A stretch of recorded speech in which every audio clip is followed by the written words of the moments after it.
All right, in this video, we're going to complete workbook exercise AP 10B from chapter 5.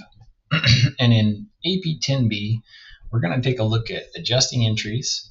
And we've got our spreadsheet here to track the unadjusted trial balance, input the adjustments, and then come up with the completed adjusted trial balance. Okay, so it looks like we actually need to fill in our unadjusted trial balance. So let's do that real quick. So I'm just going to go through and put all these debits and credits in.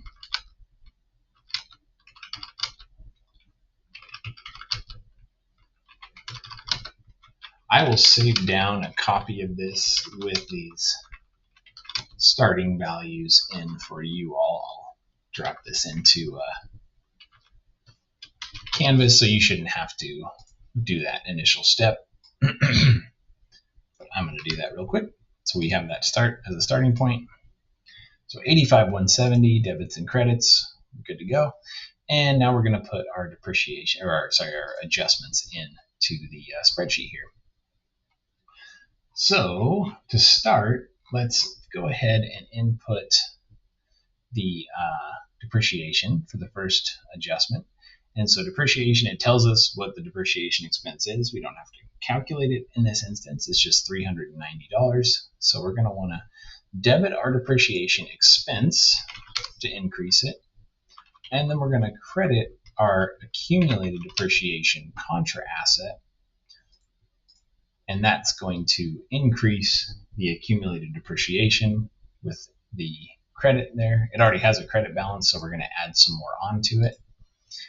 And then our next adjustment says prepaid insurance of $250 has been used up this month.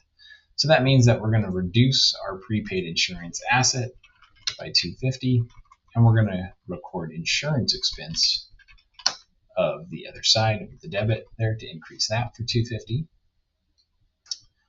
Interest of $150 has been accrued on the bank loan. So we're going to look for interest payable. So here we go. And we're going to increase that payable by $150. That's the interest that we have accrued. And then the other side of that will be interest expense that we record for the month. Debits is an increase to an expense.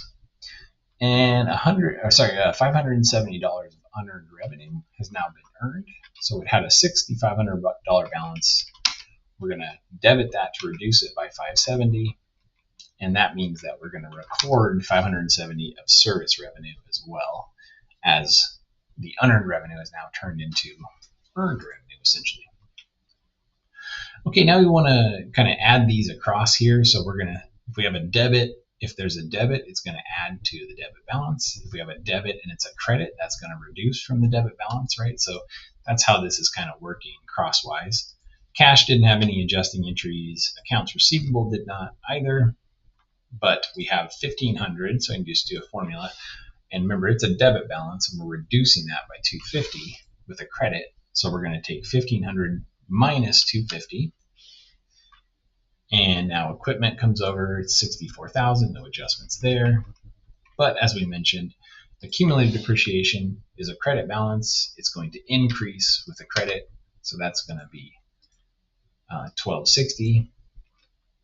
Accounts payable didn't have any adjustments. We had a 0. We didn't have anything in interest payable to start, but then we had a credit, so it's just that same credit balance at the end of the month. Unearned revenue was a credit balance, or it is a credit balance, but it was reduced from the original balance down to $59.30. No adjustments to notes payable, no adjustments to capital, no adjustments to withdrawals. Service revenue, we're going to add some revenue. That was from our unearned revenue, so it was a credit balance, and we're crediting that, so that's going to combine together to make $39.70 for revenue. No adjustment to advertising expense. We'll just bring that over. And then we had no beginning balance in any of these, so depreciation, insurance expense, and interest expense. And then finally, we have rent expense. And that is just staying as is. It didn't have any adjustments. And here, if you double click into that cell or you look up here in the formula bar, you can see that we have these formulas that add up the whole columns. And so I'm going to do a little Excel technique. I'm going to highlight both of those cells that have the formulas in them.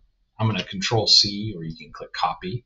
And then I'm going to paste those in here next door to that so that we get more summations. And we just want to do this so that we can be sure that our debits and credits all still balance as we go through. And we can see that, yep, the debits and credits all balance. We have an unadjusted. Now we have our adjusted trial balance. Pardon me there. And we have completed our spreadsheet. And then we have a second tab here for this problem. So I'm going to click into that.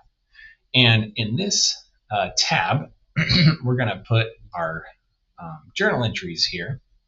So the journal entries that we basically showed the journal entries, in this spreadsheet, but that's not, this is just like a form, a visualization tool, a spreadsheet to be able to visualize how the adjustments were affecting the trial balance. But we do still have to post those entries in the general journal. And so we're going to basically do the same thing, more or less. I will link these. Let's do it like this just for the heck of it. At least for the first one, I'll show you. We're depreciation expense, that's our debit. And then we have our credit part of accumulated depreciation. And so you can see how those things, I can even do this to link these. So if we link over the debit is depreciation expense and the credit is accumulated depreciation. And we can say something basic for our record depreciation for the month. Okay, and then we have our prepaid insurance, and our insurance expense is the second entry we had. So the debit is insurance expense, and the credit is, let's see, where is it? $250. It's the prepaid insurance. And then we can just link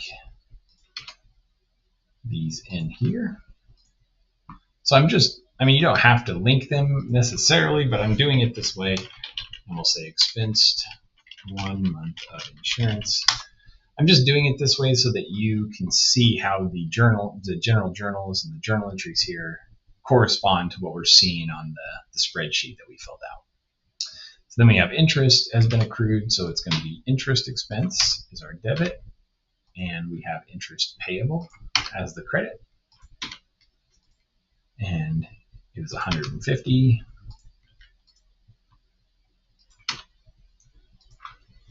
And we can say accrued interest on bank loan.